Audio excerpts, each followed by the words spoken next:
NEET concepts and previous year questions 1988 to 2024। ये हमारी class number 16 है।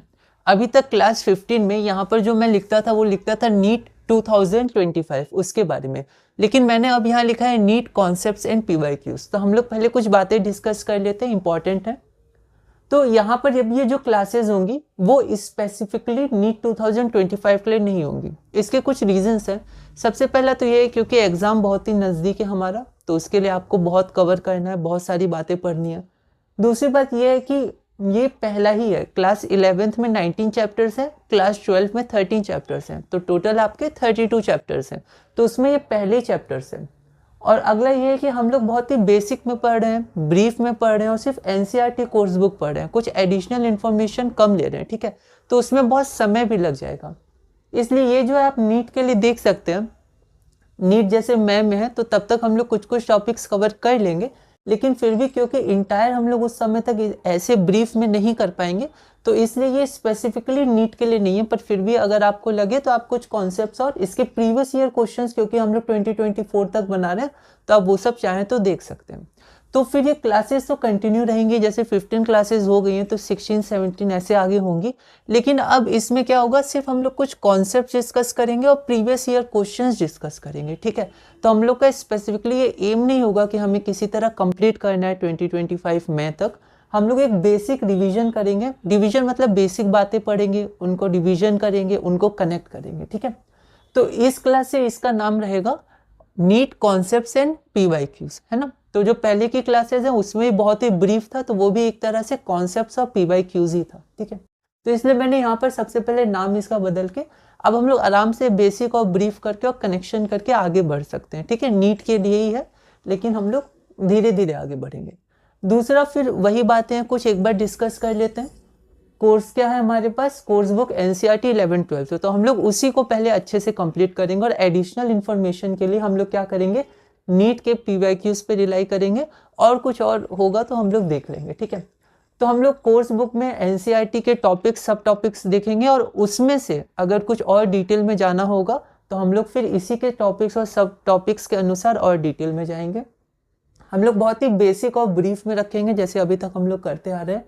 नीट के प्रीवियस ईयर क्वेश्चंस देखेंगे, और इसके आधार पे अगर कुछ और बातें होंगी जो एनसीईआरटी में नहीं है तो फिर हम लोग उसको एडिशनल इन्फॉर्मेशन के रूप में देखेंगे, ठीक है।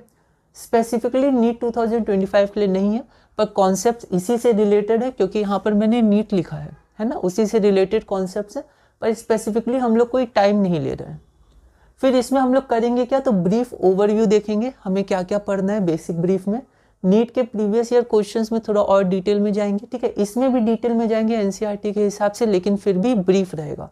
नीट पीवाईक्यूज में कुछ एडिशनल कॉन्सेप्ट्स होंगे जो एनसीईआरटी में नहीं है, तो हम लोग उनको देखेंगे।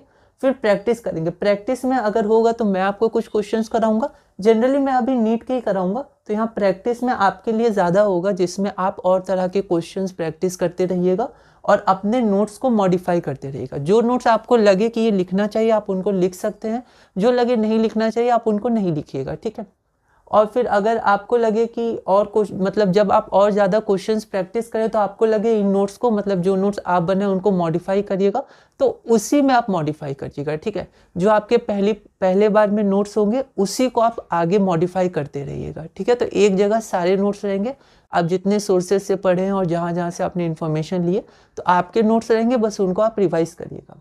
तो प्रैक्टिस में आपको थोड़ी प्रैक्टिस ज़्यादा करनी है। फिर रिवीजन में क्या होगा कि जो नोट्स होंगे उसको मैं कोशिश करूंगा कनेक्ट करने का, तो रिवीजन और कनेक्शन एक साथ होगा। जब हम लोग रिवाइज करेंगे तो कनेक्ट करेंगे। अब यहाँ कनेक्शन दो तरह का होगा। एक कनेक्शन तो होगा उसी चैप्टर से कनेक्टेड, कि पहले जैसे हमने माइटोसिस पढ़ा, तो माइटोसिस में ऐसा होता था, मियोसिस में ऐसा होता था, जो जनरल कनेक्शन हम लोग करके स्टडी करते हैं। और एक कनेक्शन में कोशिश करूंगा कि रिलेशन टू प्रीवियस कॉन्सेप्ट, यहाँ प्रीवियस कॉन्सेप्ट मतलब प्रीवियस चैप्टर्स के कॉन्सेप्ट, ठीक है। क्योंकि बायोलॉजी बाकी सब्जेक्ट्स की तरह क्या है, इंटर रिलेटेड है, ठीक है। तो फिर जैसे किसी और चैप्टर में हम लोग कुछ बातें पढ़ रहे हैं और उस बात में अगर कनेक्शन चैप्टर 10 का आया तो हम लोग कोशिश करेंगे वहाँ भी कनेक्शन करने का, तो उसके लिए रिवीजन और कनेक्शन, ठीक है। तो ये रहा मेन चीज़ है ना। तो ये कुछ इंपॉर्टेंट बातें थी जो मैं आपसे करना चाहता था, ठीक है। अब इसके बाद हम लोग फिर से शुरू करते हैं, फिर से नोट्स वैसे ही रहेंगे, थोड़े टेबुलर फॉर्म में और शॉर्ट नोट्स रहेंगे। सारे नोट्स आपके एनसीईआरटी के ही हैं लगभग, ठीक है, एनसीईआरटी के हैं, पर एनसीईआरटी के नोट्स और उनके टॉपिक्स से थोड़े और डिटेल या और बेसिक में भी मैं आपको बताऊंगा, लेकिन मेन हमारा एनसीईआरटी के ही नोट्स है, ठीक है। तो आपके पास एनसीईआरटी है, तो जो आपको नोट्स लगे कि इनको लिखना चाहिए, ये बेसिक है, और एनसीईआरटी में उतने बेसिक से नहीं है क्योंकि 11th की है, तो आप उसको लिख सकते हैं। और जो आपको नोट्स लगे ये तो एनसीईआरटी में है और मेरे नोट्स में है, तो आप उनको सिर्फ देख सकते हैं, ठीक है।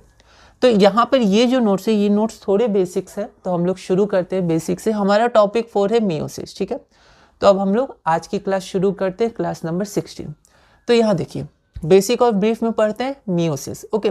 अब मियोसिस क्या है, तो मियोसिस होता है फिर से आपका सेल डिवीजन, लेकिन ये होता है रिप्रोडक्शन। जब रिप्रोडक्शन में जब आपके गैमेट्स का फॉर्मेशन होता है, ठीक है, मतलब डाइप्लॉइड सेल से आपके जब हैप्लॉइड सेल का फॉर्मेशन होता है, गैमेट का फॉर्मेशन होता है, तो फिर ये मियोसिस डिवीजन होता है। तो ये रिप्रोडक्शन के समय होता है, और बाकी जो भी सेल ग्रोथ और साइटोप्लाज्मिक का जो ग्रोथ होता है, उन सब के लिए, बॉडी रिपेयर के लिए जो सेल्स चाहिए, वो माइटोटिक डिवीजन होता है, ठीक है। तो मियोसिस का डिवीजन कैसे होता है, तो सबसे पहले मियोसिस डिवीजन के लिए हम लोग को मेल और फीमेल गैमेट थोड़ा समझना होगा। तो जैसे मेल क्या होता है, सेल्स, और फीमेल में भी सेल्स होता है क्योंकि बॉडी है, सेल से बने हुए हैं। अब यहाँ पर आपका क्या होता है, डीएनए होता है न्यूक्लियस में, तो इसको हम लोग बोलते हैं न्यूक्लियर डीएनए, ठीक है। और फीमेल में क्या होता है, फीमेल में भी न्यूक्लियर डीएनए होता है। कुछ डीएनए माइटोकॉन्ड्रिया में पाए जाते हैं, उनको माइटोकॉन्ड्रियल डीएनए कहा जाता है। तो अभी हम लोग न्यूक्लियर डीएनए की बात करेंगे क्योंकि मैक्सिमम आपका डीएनए यही होता है, ठीक है। अब ये क्या होता है डीएनए, ये हमें पता है डबल हेलिक्स शेप स्ट्रक्चर होता है, थ्रेड लाइक स्ट्रक्चर होता है, ठीक है। और ये पैक होते हैं क्रोमोसोम्स में, और क्रोमोसोम्स हमें दिखते हैं at the time of division. इनकी मॉर्फोलॉजी अच्छे से स्टडी की जाती है मेटाफेज में, क्योंकि माइटोसिस हमने पढ़ा है तो उससे हम कनेक्ट कर सकते हैं। और ये आपका क्रोमेटिन में अरेंज होते हैं, जब डिवीजन नहीं होता है तो क्रोमेटिन फाइबर्स में ये अरेंज होते हैं, ठीक है। अब क्रोमोसोम्स कितने होते हैं, तो 23 क्रोमोसोम्स होते हैं। मेल में 23 क्रोमोसोम्स होते हैं और फीमेल में भी 23 क्रोमोसोम्स होते हैं, ठीक है। तो यहाँ पर क्या है, थोड़ा अगर पिक्टोरियल डायग्राम हम लोग देखें तो वो बहुत इंपॉर्टेंट होगा, ठीक है। एक बात और, ये मियोसिस मियोटिक के लिए आप एडिशनल जगह से, एडिशनल सोर्सेज से ना एनिमेशन वीडियोस कुछ कुछ देख सकते हैं। पहले आप अच्छे से समझ लीजिए, फिर आपको उससे और क्लियर हो सकता है, ठीक है। तो यहाँ पर आप देखिए कि ये जो मियोसिस में मेल और फीमेल, तो यहाँ पर मेल में भी क्रोमोसोम्स 23 क्रोमोसोम्स, और फीमेल में भी कितने होते हैं, 23 क्रोमोसोम्स होते हैं न्यूक्लियस में। अब थोड़ा हम लोग रिप्रेजेंटेशन देखते हैं। तो जो 23 क्रोमोसोम्स होते हैं उनके डिफरेंट शेप्स और डिफरेंट साइजेस होते हैं, उनको नंबरिंग किया जाता है 1 2 3 4 ऐसे करके, ठीक है। तो 1 लार्जेस्ट साइज होता है, फिर 2 उससे छोटा, ऐसे करके शेप्स अलग होते हैं, साइज अलग होते हैं। तो यहाँ पर मैंने 4 क्रोमोसोम बनाए है ना, ऐसे शेप के अलग अलग शेप और साइज होते हैं, पर जनरली वो लोग क्या होते हैं, ऐसे स्लेंडर टाइप के होते हैं, ऐसे, ठीक है। ठीक यहाँ पर फीमेल के लिए, ओके। अब जो मेल में जो आपका गैमेट होता है, ठीक है, मेल, वो उसको हम लोग स्पर्म या स्पर्मेटोजोआ कहते हैं। उसमें आपके 23 क्रोमोसोम्स होते हैं मेल के, और यहाँ पर फीमेल में जो आपका सेल होता है, वो गैमेट होता है, उसका नाम होता है ओवम या एग सेल, या सिर्फ एग बोलते हैं उसको। तो उसमें मैंने 4 ड्रॉ किए और यहाँ पर 23 होंगे, ठीक है। तो ये हमारा क्रोमोसोम हुआ, ये मेल गैमेट या स्पर्म, और ये फीमेल गैमेट या फिर ओवम, ठीक है।